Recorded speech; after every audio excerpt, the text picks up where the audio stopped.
नमस्कार, मैं आशुतोष शुक्ला और आज हम बात करेंगे इस साल के फिजिक्स नोबेल प्राइज़ के बारे में, जो कि कॉम्प्लेक्स सिस्टम की स्टडी के लिए दिया गया। तो आधा नोबेल प्राइज़ दिया गया है ग्लोबल वार्मिंग से रिलेटेड स्टडी के लिए और आधा दिया गया है स्पिन ग्लास नाम के कॉम्प्लेक्स सिस्टम की स्टडी के लिए। तो शुरू करते हैं। ये हैं 3 सज्जन जिनको प्राइज़ दिया गया: सिक्यूरो मनाबे, क्लाउस हासेलमैन और जॉर्जियो पेरिसी। सिक्यूरो क्लाउस ने अर्थ के क्लाइमेट के लिए मॉडलिंग किया एंड जॉर्जियो पेरिसी ने स्पिन ग्लास के सिस्टम को काम किया। सिक्यूरो मनाबे ने शो किया कि अगर हम कार्बन डाइऑक्साइड का लेवल इंक्रीज करते हैं, कॉन्सेंट्रेशन इंक्रीज करते हैं एटमॉस्फेयर में, तो गर्मी इंक्रीज करेगा। एंड क्लाउस ने शो किया डिफरेंट सोर्सेस जो हैं कार्बन डाइऑक्साइड के, उनके वजह से डिफरेंट जो टेम्परेचर राइज हो रहा है उनको सेपरेट कैसे देख सकते हैं, वो क्लाउस ने शो किया। एंड जॉर्जियो पेरिसी ने पैटर्न्स इन कॉम्प्लेक्स मटेरियल्स ढूंढे एंड उन्होंने बहुत मैथमेटिक्स डेवलप किया उसको समझने के लिए। एंड उस मैथमेटिक्स को लेके उन्होंने फिजिकल सिस्टम्स, एटॉमिक स्केल से प्लानिटरी स्केल्स तक के सिस्टम्स पे अपना मैथमेटिक्स उन्होंने अप्लाई किया। ये एक सैम्पल स्पिन ग्लास का सिस्टम है एंड ऐसा कुछ दिखता है। एंड ये कोट है वो नोबेल प्राइज़ के अनाउंसमेंट वाले पीडीएफ में से, जो कह रहा है कि जो कंपेयर कर रहा है स्पिन ग्लास के एक्सपर्ट्स को कॉलोनाइजर्स से, कि एक बार उन्होंने अपना मैथमेटिक्स डेवलप कर लिया, फिर वो किसी भी साइंटिफिक कम्युनिटी में घुस जाके वहाँ पे पेपर्स पब्लिश करने लगते विदाउट रिगार्ड्स टू जो ऑलरेडी रिसर्चर्स उस एरिया में हैं उनको दिए हुए, उनके बारे में बात किए बिना अपने पेपर्स पब्लिश करके, मतलब पूरा मैसेकर सा मचा रखा था जो भी है। तो it was in the paper. अभी बात करते हैं थोड़ा पर्सपेक्टिव का। तो ये हैं कुछ नोबेल प्राइज के टॉपिक्स पिछले कुछ सालों के। 2013 में हिग्स मैकेनिज्म, 2015 में न्यूट्रिनोज के पास मास होता है। हिग्स मैकेनिज्म मतलब ऑब्जेक्ट्स के पास उनका मास कहाँ से आता है, तो ये एक फंडामेंटल इंपॉर्टेंस का क्वेश्चन है। ऐसे ही न्यूट्रिनोज के पास मास होता है।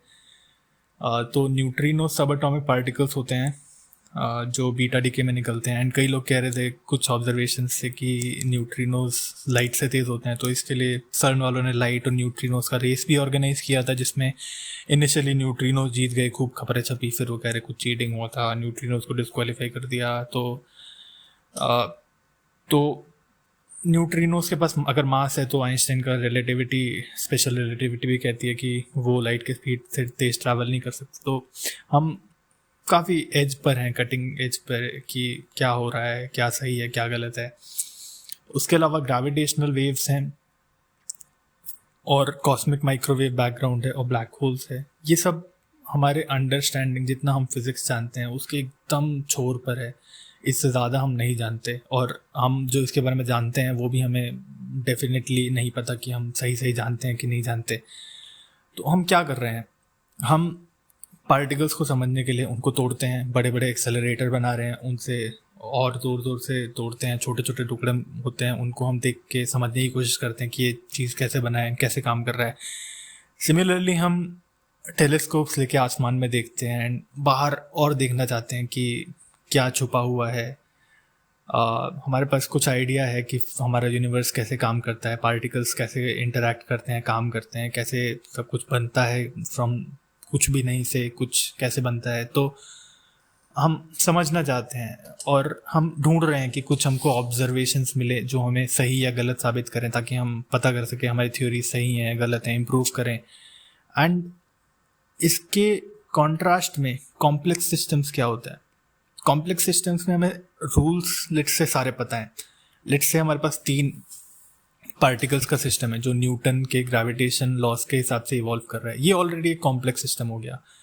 अगर हम ये 3 पोजीशंस पे रख के इनको रन करते हैं बहुत टाइम तक, हमें सारा इनका रास्ते पता चल गए किधर जाएंगे बहुत टाइम तक, पर हम इनमें से एक पार्टिकल का भी पोजीशन 1 नैनोमीटर चेंज कर देते हैं लेफ्ट या राइट, एंड बहुत टाइम बाद देखते हैं तो वो ऑलरेडी नई लाइंस बना रहा होगा। एंड इसी को कॉम्प्लेक्सिटी कहते हैं, केओस इन कॉम्प्लेक्सिटी, कि हमारे पास रूल्स पता है पर फिर भी हम 100% प्रेडिक्शंस नहीं कर सकते। ऐसे ही वेदर के बारे में प्रेडिक्शंस करना, कि वेदर के बारे में कहना हाँ कि कल बारिश होगी या नहीं, it's a complex system and definitely कह पाना बहुत मुश्किल होता है। पर वेदर के बारे में प्रेडिक्शंस की जाती हैं, जैसे इन्होंने वेदर के बारे में प्रेडिक्शंस की है कि वेदर इंक्रीज, टेम्परेचर इंक्रीज होंगे अगर कार्बन डाइऑक्साइड इंक्रीज होती है तो मैं कहना ये चाहता हूँ कि ये भी इंटरेस्टिंग सिस्टम है। एंड बच्चे टीवी में ब्लैक होल्स और स्टार्स के बारे में देखते हैं, पढ़ते हैं, डिसाइड कर लेते हैं कि उन्हें फिजिक्स पढ़ना है। बट बहुत स्टूडेंट्स बीएससी में पार्टिकल फिजिक्स एंड एस्ट्रोनॉमी के लिए पागल होते हैं। ये सब ज़रूरी है, पर फिजिक्स के और भी एरियाज़ हैं जैसे कि कॉम्प्लेक्स सिस्टम्स और फोटोनिक्स और क्वांटम इंफॉर्मेशन और बायोफिजिक्स। ये सब भी उतने ही ज़रूरी हैं और कई बार ज़्यादा मज़ेदार होते हैं। हर तीसरा एमएससी बीएससी का बच्चा ये कहता रहता है कि मुझे एस्ट्रोनॉमी पढ़ना था, मुझे पार्टिकल फिजिक्स करना था, अभी भी चाहता हूँ या चाहता था। और उन्हें लगता है, मतलब अप्लाई करते हैं, नहीं मिलता पीएचडी पोजीशन या फिर एमएससी में एस्ट्रोनॉमी पढ़ने को नहीं मिलता, तो उन्हें निराश हो जाते हैं, कहते हैं, मतलब बहुत कुछ सोचते हैं। पर फिज़िक्स एस्ट्रोनॉमी और पार्टिकल फिज़िक्स से मतलब भी और ज़्यादा है। एंड एस्ट्रोनॉमी पार्टिकल फिजिक्स तो एक छोटा सा कोना है, उसके अलावा बहुत सारा फिजिक्स है जो बहुत इंटरेस्टिंग है। एंड अगर आप खुले मन से करते हैं तो आपको अपॉर्चुनिटीज़ भी ज़्यादा मिलेंगे एंड मज़ा भी ज़्यादा आएगा। तो यही कहना चाह रहा था मैं। आगे बढ़ते हैं एंड देखते हैं कार्बन डाइऑक्साइड को। तो सिक्यूरो मनाबे ने शो किया कि अगर हम कार्बन डाइऑक्साइड का कॉन्सेंट्रेशन डबल करते हैं तो अर्थ पे टेम्परेचर राइज हो जाएगा 2 डिग्री 3 डिग्री तक। कार्बन डाइऑक्साइड हमारे एटमॉस्फेयर में 0.04% है केवल। एंड ये कहना कि केवल इतना सा कार्बन डाइऑक्साइड पूरे अर्थ का टेम्परेचर रेज कर रहा है, बहुत लोग शक करते हैं, पर हाँ ये सच है। एंड आपको शक है तो जाके उनका मॉडल अच्छे से पढ़िए एंड थोड़ा दिमाग लगाइए। तो ये बेसिकली इनडायरेक्टली रेज करता है। जो जैसे वाटर है, वाटर 4% तक एटमॉस्फेयर में हो जाता है। एंड वाटर जो है उसको एक तो कंट्रोल करना भी आसान नहीं, मतलब मुश्किल क्या, कर ही नहीं सकते वाटर को कंट्रोल। वाटर के कॉन्सेंट्रेशन को हम कंट्रोल नहीं करते, साइंटिस्ट क्या जादूगर भी कंट्रोल नहीं कर सकते उसके कॉन्सेंट्रेशन को। And fingerprinting the causes. तो क्लाउस हैसेलमैन ने शो किया कि जो कार्बन डाइऑक्साइड के डिफरेंट सोर्सेज होते हैं उनके वजह से इफेक्ट को डिफरेंटली आइडेंटिफाई किया।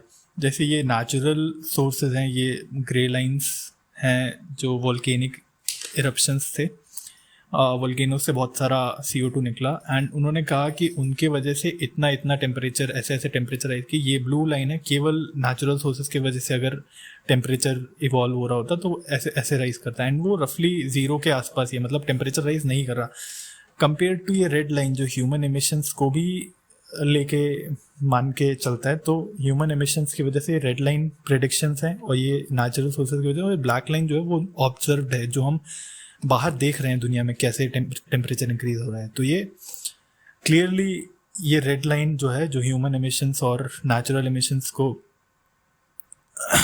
मिला के प्रेडिक्ट कर रही है, वो ऑब्जर्वेशंस के साथ चल रही है। एंड ये साबित करता है कि जो टेम्परेचर राइज हो रहे हैं वो ह्यूमंस के एक्टिविटी का डायरेक्ट रिजल्ट है। इसके अलावा स्पिन ग्लास में 3 स्पिन्स मानो एंड वो ऑपोजिट डायरेक्शंस में पॉइंट करना चाहते हैं। तो ये दोनों ऑपोजिट पॉइंट कर रहे हैं, ये दोनों ऑपोजिट पॉइंट कर रहे हैं, तो ये दोनों सेम डायरेक्शन में पॉइंट करेंगे। एंड अगर मैं ऐसे बहुत सारे स्पिन्स का सिस्टम लूँ तो वो एक इक्विलिब्रियम स्टेट में नहीं होगा, एक मेटास्टेबल सा स्टेट होगा। मतलब हमेशा कभी भी सारे स्पिन्स शांति से नहीं बैठेंगे। तो ऐसा ग्लास एक मेटास्टेबल स्टेट होता है, वो लिक्विड नहीं होता, वो सॉलिड नहीं होता, वो कुछ मिक्स्ड मेटास्टेबल होता है। तो इसलिए इसे स्पिन ग्लास कहते हैं। एंड स्पिन ग्लास के मैथमेटिक्स को बहुत जगह अप्लाई किया जाता है, इंक्लूडिंग ये फ्लॉकिंग मॉडल्स में।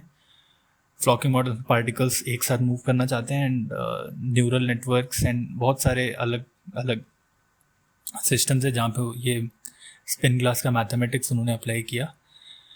तो ख़त्म करने से पहले मैं बात करना चाहूँगा कुछ स्पेशल उनके बारे में जो मुझे उस PDF में मिले कुछ बातें।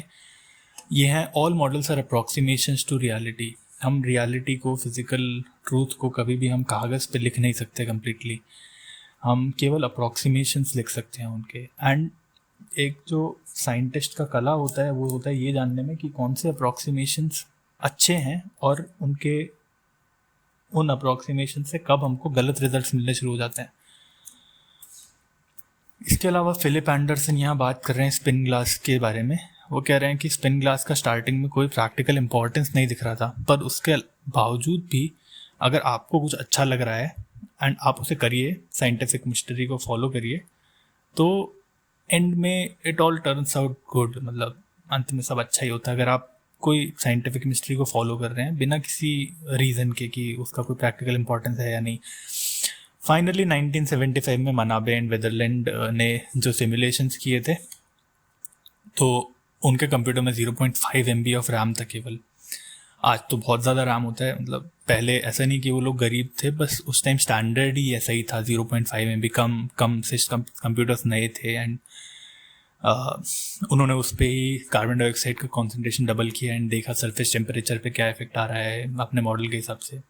आज तो बहुत रैम है हमारे कंप्यूटर्स में, प्रोसेसिंग पावर भी बहुत इम्प्रूव हो गया है आज तो ठीक है। तो दैट्स इट, थैंक यू, इतना ही बोलना चाहूँगा मैं आज। डेफिनेटली लाइक करो यार वीडियो को, मेहनत किया मैंने बहुत। सब्सक्राइब करो अगर अभी तक नहीं किया तो, कमेंट करो, मुझे अच्छा लगेगा। ऑल्सो हमारे गुरुजी हैं जो इंडियन साइंस थिएटर नाम का चैनल चला रहे हैं, उन्होंने बेड़ा उठाया है पूरे देश में हर भाषा में विज्ञान को फैलाने का।